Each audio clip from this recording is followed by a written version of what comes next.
അഷ്ടമി മഹോത്സവത്തിന് തിരുവൈക്കത്തപ്പന്റെ സന്നിധിയിൽ ആരംഭമായി. വൈക്കത്ത് ഇനി അന്നദാന പ്രഭുവിന്റെ ഉത്സവ നാളുകൾ.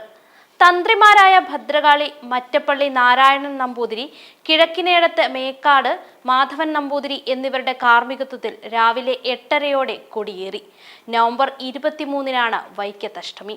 വൈക്കം മഹാദേവ ക്ഷേത്രത്തിലെ ശിവനെ വൈക്കത്തപ്പൻ എന്നാണ് ഭക്തജനങ്ങൾ സ്നേഹപൂർവ്വം വിളിക്കുന്നത്. വൈക്കത്തപ്പന്റെ ശിവലിംഗം ത്രേതായുഗത്തിൽ നിന്നുള്ളതാണെന്ന് കാലങ്ങളായി വിശ്വസിച്ചു പോരുന്നു. തുടക്കം മുതൽ പൂജകൾക്ക് മുടക്കം വരുത്താത്ത കേരളത്തിലെ ഏറ്റവും പഴക്കം ചെന്ന ക്ഷേത്രങ്ങളിലൊന്നാണ് വൈക്കം മഹാദേവ ക്ഷേത്രം.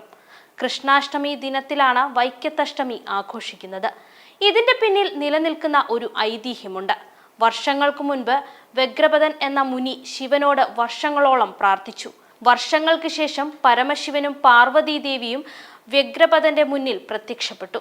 കൃഷ്ണാഷ്ടമിയുടെ ദിനത്തിൽ ശിവൻ തന്റെ ഭക്തനായ വ്യഗ്രപദന്റെ മുന്നിൽ പ്രത്യക്ഷപ്പെട്ടു എന്ന് വിശ്വസിക്കപ്പെടുന്നു.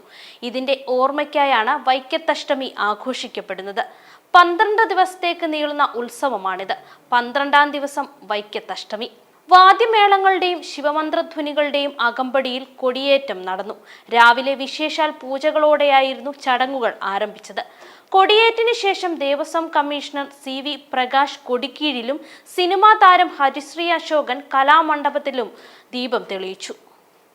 ദർശനപുണ്യം തേടി ആവേശത്തോടെ ഭക്തജനങ്ങൾ ഇവിടേക്ക് ഒഴുകിയെത്തി.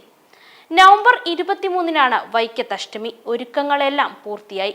മുൻവർഷങ്ങളെ അപേക്ഷിച്ച് ഇത്തവണ ഭക്തജനങ്ങളുടെ തിരക്ക് ഏറും എന്നാണ് കരുതുന്നത്. അഷ്ടമി ദർശനം 23-ന് വെളുപ്പിനെ 4:30-ന് ആരംഭിക്കും. 24-ന് ഉദയനാപുരം ക്ഷേത്രത്തിൽ നടക്കുന്ന കൂടിപ്പൂജ വിളക്കോടെ ഉത്സവം സമാപിക്കും. ഈ വീഡിയോ നിങ്ങൾക്ക് ഇഷ്ടമായാൽ ലൈക്ക് ചെയ്യുക. കൂടുതൽ വീഡിയോകൾക്കായി യോഗനാഥം ന്യൂസ് ചാനൽ സബ്സ്ക്രൈബ് ചെയ്യുക.